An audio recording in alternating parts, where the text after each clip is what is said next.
السلام علیکم ورحمۃ اللہ وبرکاتہ۔ اعوذ باللہ من الشیطان الرجیم، بسم اللہ الرحمن الرحیم۔ آن لائن درس قرآن اکیڈمی کی جانب سے تجوید کورس میں آپ کو خوش آمدید کہتی ہوں۔ الحمدللہ آج سے اس کورس کا باقاعدہ آغاز کیا جا رہا ہے اور ہماری پوری کوشش ہوگی کہ آسان الفاظ کے ساتھ آپ کو بہترین انداز میں تجوید سکھائی جائے۔ سب سے پہلے آپ کو تجوید کی اہمیت بیان کرتی ہوں۔ الحمدللہ وکفی وسلام علی عبادہ الذین اصطفی، اما بعد۔ اللہ تعالیٰ کا ارشاد ہے وَرَتَّلْنَاهُ تَرْتِیلًا، ہم نے قرآن کریم کو ترتیل کے ساتھ اپنے رسول صلی اللہ علیہ وسلم کو پڑھ کر سنایا۔ اور دوسری جگہ فرمایا وَرَتِّلِ الْقُرْآنَ تَرْتِیلًا، قرآن مجید کو خوب ٹھہر ٹھہر کر اطمینان کے ساتھ پڑھو۔ اور تیسری جگہ فرمایا وَقُرْآنًا فَرَقْنَاهُ لِتَقْرَأَهُ عَلَى النَّاسِ عَلَى مُكْثٍ، قرآن کریم کو ہم نے صاف صاف اور واضح انداز میں ترتیل کے ساتھ اتارا تاکہ آپ اسے لوگوں کے سامنے ترتیل کے ساتھ پڑھ کر سنائیں۔ حضرت علی رضی اللہ تعالی عنہ سے ترتیل کے معنی پوچھے گئے تو آپ نے فرمایا هو تجوید الحروف ومعرفۃ الوقوف، یعنی حروف کو تجوید کے ساتھ ادا کرنا اور اوقاف میں ماہر ہونے کا نام ترتیل ہے۔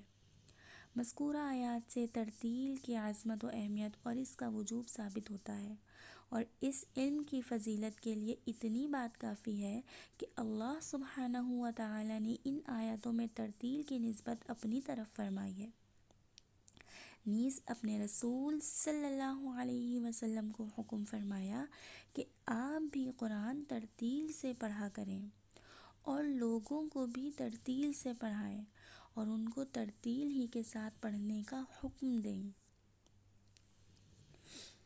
چنانچہ آیات وَقُرْآنًا فَرَقْنَاهُ اور وَرَتَّلْنَاهُ تَرْتِیلًا میں ترتیل کی نسبت اپنی طرف کی ہے، ہم نے ترتیل کے ساتھ پڑھا اور سنایا ہے، اور وَرَتِّلِ الْقُرْآنَ تَرْتِیلًا میں نبی کریم صلی اللہ علیہ وسلم کو ترتیل کے ساتھ پڑھنے کا اور لِتَقْرَأَهُ عَلَى النَّاسِ عَلَى مُكْثٍ میں ترتیل کے ساتھ پڑھانے کا حکم ہے۔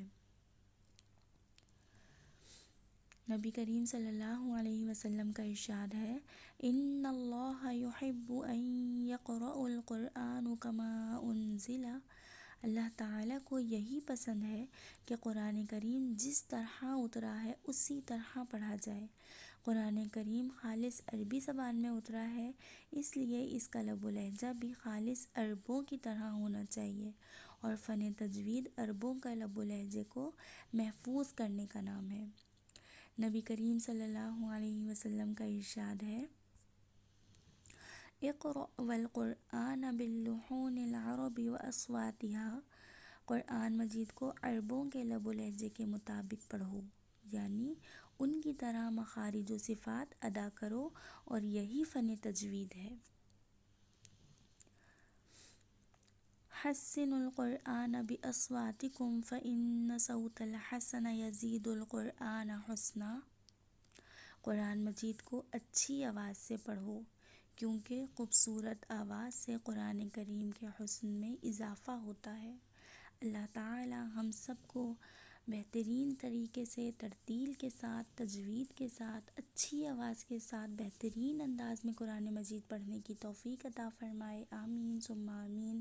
والسلام علیکم ورحمۃ اللہ وبرکاتہ۔